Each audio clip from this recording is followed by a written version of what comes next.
après négociation yi la ñu doon xaar pour lancer ko pour xam ñun lan lañ ci am. donc li ñuy wax DSO la satisfaction de la consommation intérieure ñoom DSO lañ koy wax mooy domestic supply obligation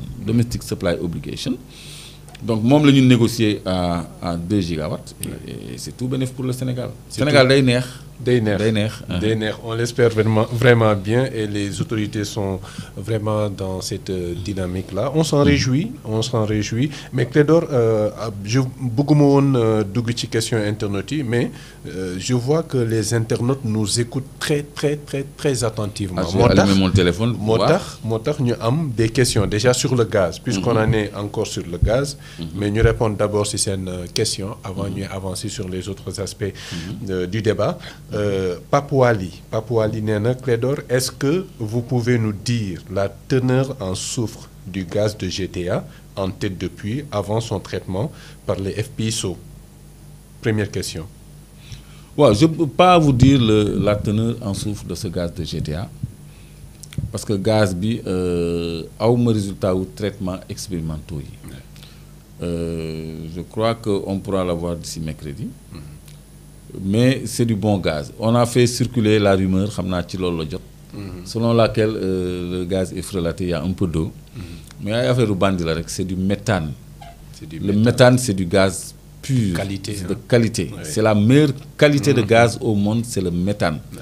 Donc, Gadiaga, amna structure spécification technique au gaz au Gadiaga. Mais c'est un gaz de très bonne qualité. Moi, je malheureusement Sokosim. Donc la fiche je vais l'amener mercredi Inch'Allah wala ma attaché ko ci commentaire yi parce que man aussi ça je peux le faire à la maison. Comme ça ngeen am élément yooyu mais c'est du bon gaz. may fàttali rek ni Olaf Scholz dafa yebaloon Ursula von der Leyen ak une certaine madame Smith qui est responsable de l'énergie à l'Union européenne. ñu ñëw fi en mission de 5 jours Ursula daf fi bàyyi équipe bi.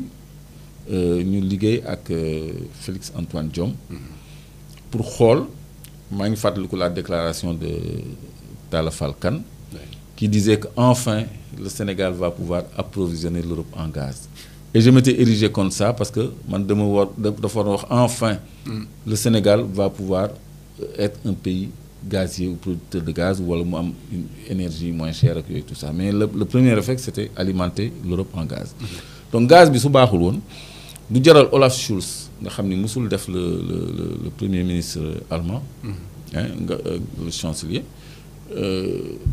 tànkam dafa gàtt en Afrique bu ñëwee ba fii pour négocier ci gaz bi ça veut dire que c'est du gaz de bonne qualité dañuy wax rek Cosmos bu yàggul la attaqué woon fii BP tribunal cour arbitrale de Paris CIRDI pour am wàllam ci gazu GTA.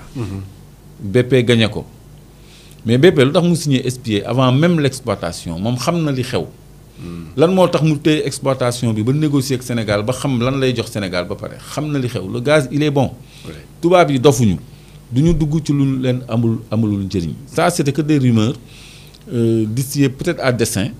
Mais c'est du méthane pur, c'est du bon gaz. Donc toutes les installations sont là et vous allez voir que du am benn problème. La suite de sa question c'est que et s'il y aura des sulfurations par le FPSO, le soufre sera-t-il commercialisé? C'est la question qu'il pose. Non, xam nga loolu moo tax méthane boobu ñu koy utiliser ci fabrication urée. C'est un peu de la pétrochimie. xam naa c'est un professionnel qui parle. Certainement.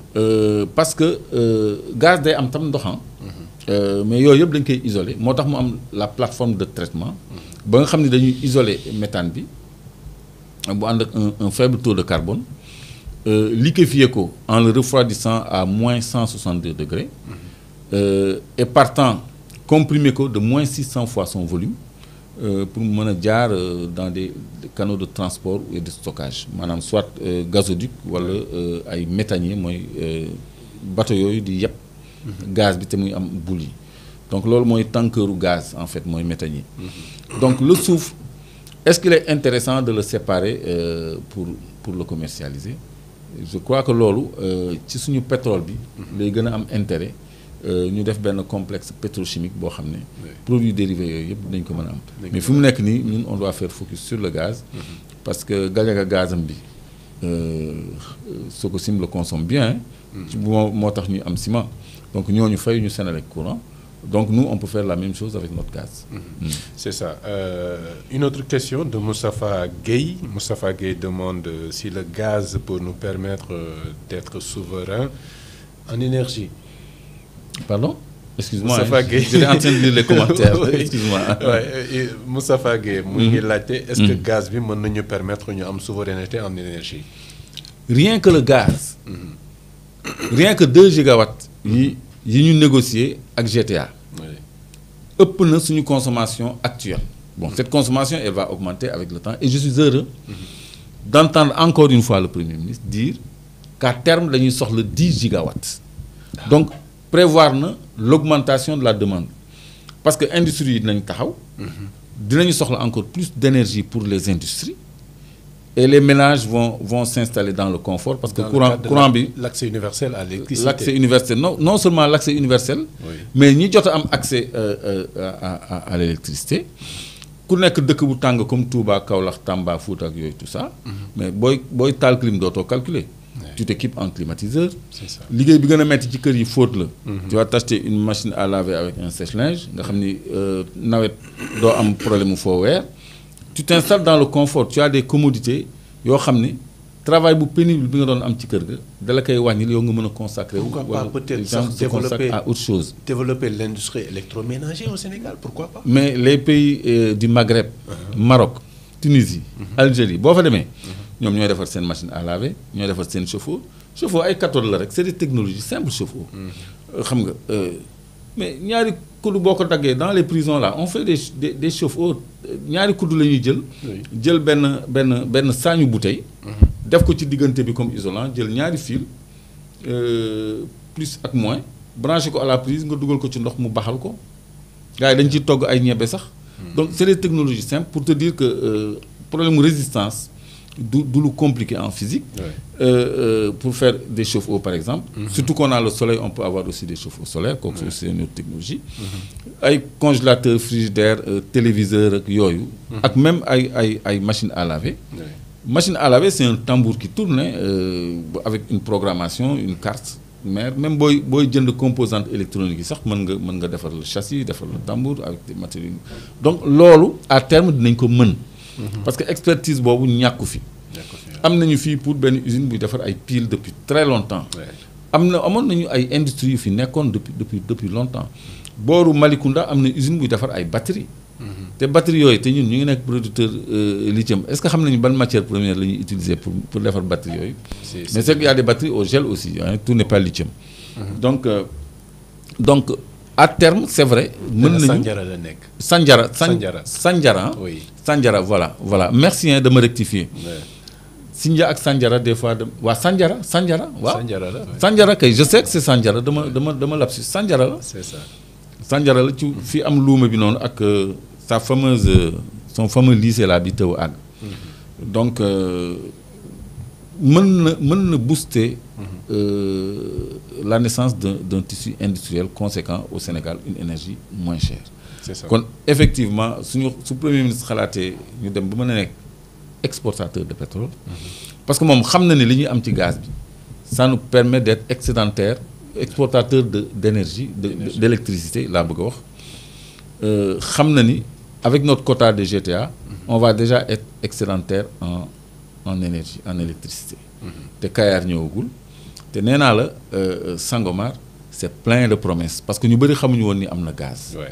am na ay milliards de. On parlait d'une petite quantité de gaz alors qu'on a une grande quantité de pétrole. Mais c'est une question de rapport et proportion. Oui. On parlait de petite quantité de gaz. Oui. Non, on a plus de gaz que de pétrole. D'accord. Le Sénégal est beaucoup plus un pays gazier qu'un pays pétrolier. Li fi nek ci gaz man dama japp ni sax c'est inépuisable. Yakar Teranga Bon, nous avons 1400 milliards, mais bon. Clédor Balma, il y a une question qui saute justement sur l'Ingayenek di Wahni. La question de Ibrahim Ndiaye, la réserve de gaz du Sénégal, de gaz du GTA, va durer combien d'années? Bon, Légui, Cosmos, dans leur plan de production, ils ont fait des projections sur 30 ans, 50 ans. Mais Cosmos, Mandal, je crois que tous les jours, je vais venir avec mon ordinateur, désormais. Cosmos, de fixer la durée de l'exploitation à 170 ans. 170 ans, là, 170 ans. Wow. Donc, Premier ministre, le potentiel c'est 15 TCF. Mais moi, j'ai des travaux de Cosmos qui l'estiment à 50 TCF, puis à 70 TCF. Ça a évolué. Wow, dans le chenal du fleuve Sénégal. Donc, cette réserve est exploitable selon Cosmos pendant 170 ans. Mais les gens disent 30 ans, 45 ans, etc. Mais bon, gisement des épaules. Des épaules. Il y a Ousbiman Nena. Bon, d'abord, Aline. Néanmoins, demande nationale Moïnga beaucoup si nous président désigné. Bon, oui, moi j'ai plaidé pour que Clédor beaucoup n'est vraiment contributeur direct ci action gouvernementale bi orientée énergie etc. Ousbiman Nena Clédor lo xalat ci intervention bu premier ministre Ousmane Sonko ci SAR ndaxte da nga doon wax ne SAR dañ ko wara déplacer. Waaw légui nama Moustapha tegal dagit bobu. Voilà Moustapha. C'est une question bo xamné on allait la traiter de toute façon. Oui. Mais ça veut dire que les internautes sont scotchés à l'actualité liée à nos ressources naturelles. Et là ça me fait tellement plaisir que nit ñi scotché ci lolu. Légui en attendant que Moustapha di mako tegal parce que man dama bëggone mu yam ci gaz bi. Après mu doog a teg séquence bi muy wax ci SAR. C'est ça. Bon premier ministre dégg nañ ko mu ne. xaaral ma wax ko parce que man maay gën a gaaw Moustapha certainement. Mais non Moustapha certainement il va être prêt non Moustapha. C'est disponible il est prêt jox ñu ko kon jox ñu ko ñu déglu ko après. Dans le domaine de l'urée, dans le domaine de la sidérurgie et dans tous les autres domaines industriels yi nga xam ne c'est lié au gaz ba ci pétrole bi léegi la ñuy gis ay nit ne ñu dañoo war a tëj SAR parce que SAR doxul SAR et cetera réew moo xam ne yow démb amoon pétrole waaye